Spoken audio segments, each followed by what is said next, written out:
In January 2021 we visited the Langkawi craft complex.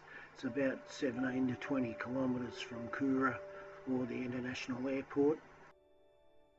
Langkawi craft complex sells and displays Malaysian or local Malaysian craftsmen and artists' work, and the complex was set up in about 1966 in 12 hectares of land.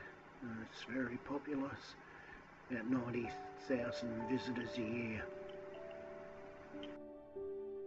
I suggest that you, as you walk in, you get some kind of brochure that tells you what's going on in the building, because otherwise you'll get lost or you'll miss something. And you can get that from the information centre at the front door. And then you wander through the different areas of clothing and apparel, and gifts and souvenirs, home furnishing products and utensils and lots of other junk.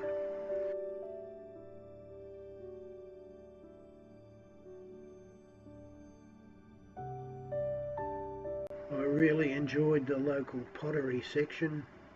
Unfortunately I didn't video enough of it. Some people find it boring. But the prices of the baskets and the pottery were really quite cheap in comparison to Australian dollars. The woodwork and furniture, not so much to my liking, but again the quality was very, very high, and it's worth a look at, that's for sure. Then there's the nicks and knacks that you put on the shelf and never bothered to think about. I really enjoyed the Malaysian kites, and we took some video of that, and not so interesting but still worth a look at was the baskets and bags and shelving and stuff like that. Not to my liking. And then we came across the display of the silverware and brass, and there was a number of signs saying not for sale, don't touch. But it was quite beautiful and lovely to look at. My favourite area was the art area, and there was one artist doing his work, and a lot of what I would call batik type artwork, big, bright, beautiful colours, and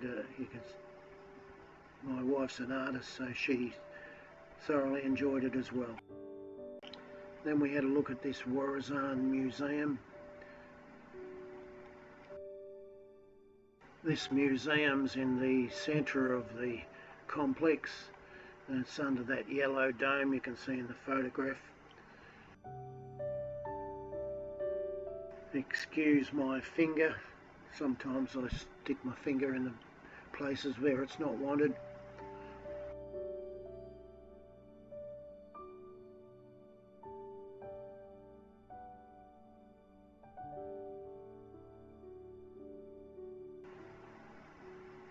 So once we got into the museum itself, it seemed to be divided into different sections. The Heritage Museum, Customs and Weddings Museum, the Islamic section, and then the last area we looked at looked like it was the Royal Museum.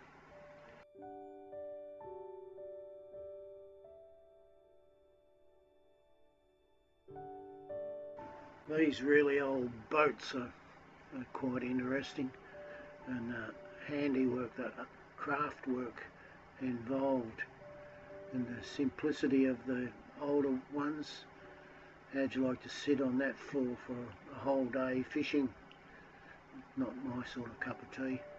This one's a little bit better, but still, you look at the size of it and get into some rough weather and you've got a problem. Because there was hardly any signs in English, it was sometimes hard to figure out what these displays were about, other than just old stuff collected and put into a museum. Clearly this is woodworking, tools, But other than that, you've got to pay attention and just figure it out. No, I'm not sitting there bored. I was actually looking at the video that's on the wall and trying to figure it out. These swords, the Keris swords, are really, really interesting. Then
obviously we moved into the music section with these lovely, lovely old, not guitars, but whatever they're called, because the signs were not in English. It was difficult to figure out what they were.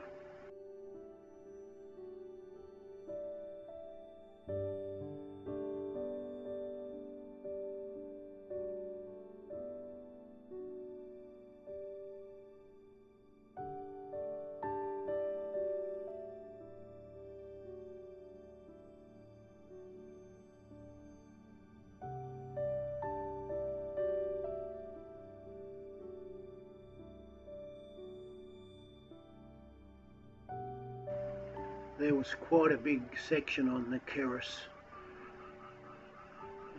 swords, knives, and the amount of different shapes and sizes causes me to say knives or swords. But one of them made me giggle. It was designed for weddings, and the photograph that it was with was of a man with a half smile and a woman with absolutely no smile. So I presume that if he's not happy with his new wife, he can use the sword on her. These Keris swords look like they've got the royal touch about them. Again, without reading Malay, I didn't bother trying to read Malay, so I'm not sure what they really are. But they are quite different and beautiful compared to some of the other daggers and swords in the display area. So then we moved into a particular area that looked like it was the Royal Museum, and maybe the different clothings of the different cultures, Malay, Chinese, Indian, etc.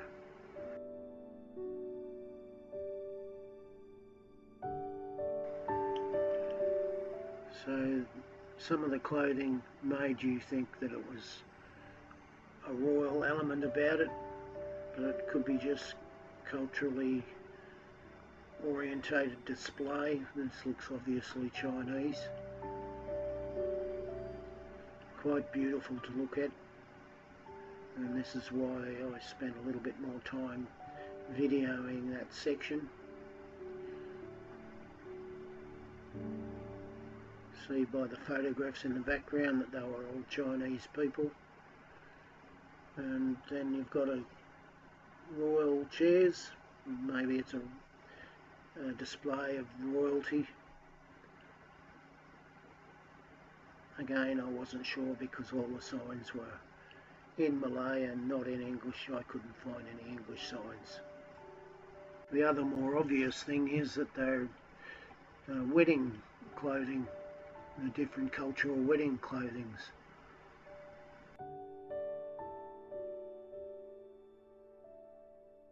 So this video was produced by myself.